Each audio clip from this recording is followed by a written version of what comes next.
आज हम एक ऐसी घटना का जिक्र करने जा रहे हैं जिसके लिए दुनिया भर के लोग जम्मू कश्मीर आ रहे हैं। उस जम्मू कश्मीर के लिए जिस जम्मू कश्मीर के लिए पाकिस्तान ने जमहूरियत के लिए सवाल उठाया था कि भारत के वाले इनकी बात नहीं सुनते हैं। ऐसे में हमने इसी जमहूरियत के लिए 3 चरणों का चुनाव रखा है। वो 3 चरणों का चुनाव जिसमें कि 2 चरण कंप्लीट हो चुका है, तीसरा चरण स्टार्ट होने जा रहा है। ऐसे में पाकिस्तान के लिए एक सबक बनता है, वो भी उस समय पे जिस समय पे जम्मू कश्मीर इलेक्शन होता है और फॉरेन डिप्लोमेट इस चुनाव को देखने आए हैं। ऐसे में वहां के लोग, ज्यादातर लोग बढ़ चढ़ के इस इलेक्शन में पार्टिसिपेट करते हैं। ऐसे में पाकिस्तान के लिए एक सवाल खड़ा हो जाता है, यानी कि हमारे ही 2 राज्यों के अंदर ये चुनाव कराया जाता है। एक होता है यूनियन टेरिटरी तो दूसरा होता है राज्य, यानी कि एक जम्मू कश्मीर तो दूसरी तरफ हरियाणा।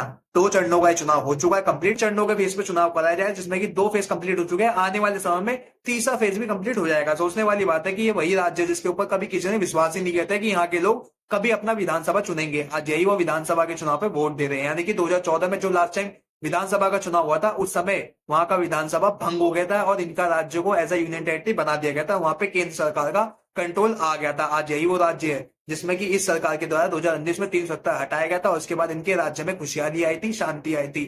आज यही वो डिप्लोमेट है, फॉरेन डिप्लोमेट, जो इनके राज्य को इलेक्शन देखने आया। आज यही वो राज्य है जिसमें लोग अपना बाहर निकल के अपने लोकतंत्र पे विश्वास कर रहे हैं, लोगों के प्रति विश्वास कर रहे हैं, अपने नेताओं पे विश्वास कर रहे हैं, अपना विधानसभा चुन रहे हैं। यानी कि आज जो इनका पहला जब इलेक्शन हुआ था उस समय पे लोगों ने 7% वोट दिया था। आज जो सेकंड फेज में चुनाव कराया जा रहा है उसमें भी ज्यादातर लोगों ने बढ़ चढ़ के वोट दिया है और जो तीसरा फेज होगा आने वाले समय में वो भी बहुत अच्छे से होगा।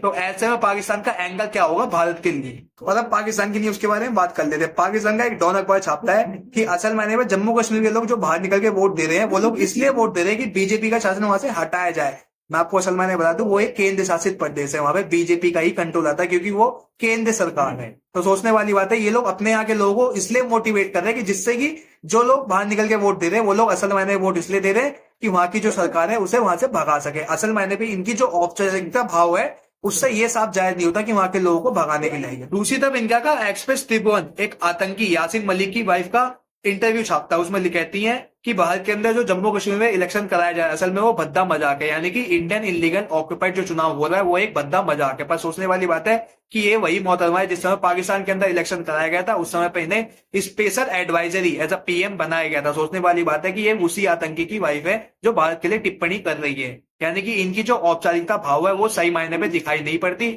इसलिए इन्हें पाकिस्तान के अंदर हेडलाइन मिल जाती है। अब सोचने वाली बात है कि जिस समय जो पाकिस्तान भारत के खिलाफ यूएन में कहता हुआ है कि भारत डिस्प्यूट डिनाई रिजॉल्व नहीं करता, वहां पे जम्मू कश्मीर के अंदर कई युवा पत्थरबाजी के लिए जानी जाती है, वहां पे आज भी पत्थरबाजी होती है। और जब 2019 में भारत सरकार आकर के वहां से 370 हटाती है और जम्मू कश्मीर एक नई खुशहाली आती है, शांतिपूर्ण लाई जाती है और वहां के जो लोग पत्थरबाजी करते हैं उनको एक नई जीवन जीने को मिलता है। तो सोचने वाली बात है कि पाकिस्तान उसके ऊपर क्यों नहीं बोलता।